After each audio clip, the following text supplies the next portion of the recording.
আমার স্বাদের আনারস তার বাহিরেতে তো কাটা ভিতর ভরা রস। তো দিদি তোমরা কেন বুঝলা গেছো গা সকালে যে নিমন্ত্রণ করে গেছিল? ও খিচুড়ি জানি খাইবনি গো। তুমিও তো খিচুড়ি খিচুড়ি করো কেন? জীবনে কি খিচুড়ি খাই অভ্যাস নাই নি গো?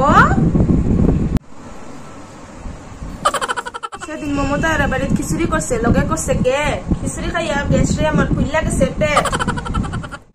আমিও খিচুড়ি খাইতামই পারি না, খাইলেও এই জায়গা আমার গ্যাস জানস।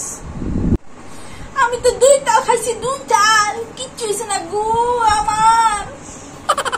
প্রসঞ্জিতের বউরে কইছি কি গো বৌমা আমার 2 টুকরা লেবু দো, আলু দো, কুমড়া দো, যে স্বাদ হয়েছে খিচুড়িটা। তাছাড়া মমতা আর বাড়িতে আমি ইচ্ছা করে খিচুড়িটা খাইছি না। কে রে সব খিচুড়ি করবো, সবজি করবো, সব বানাই দিচ্ছে মিষ্টুর মা। আমার একবার মুখের কথাও কইছে না সরলা একটু সাহায্য কইরো। এই সাথে এই খিচুড়ি খাইছি না, তোর খিচুড়ি তুই খা, এর লিগে খাইছি না।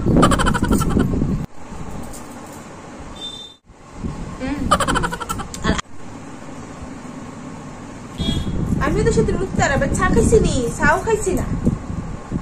কে রে আমরা বাড়ি কীর্তনের দিন চা খাইছিল নি, এর লিগে আমি খাইছি না সমান সমান। ও এর লিগে তো দেখছি সেদিন তোমার গালডি ফুলা ফুলা।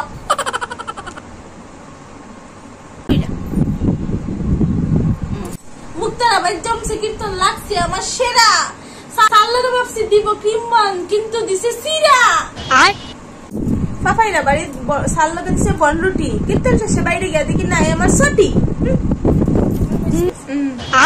কিটা গো পরে পাইছো নি?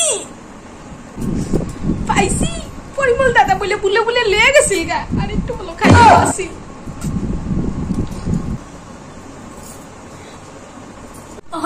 দিদি এইবারে এই তো শাড়ি দোয়াইছে না গো।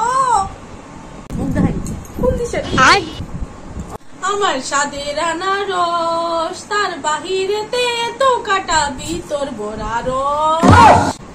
একদিন কইছি তা গান আমার ভাল লাগে না, কত সুন্দর সুন্দর গান আছে মা মনসা।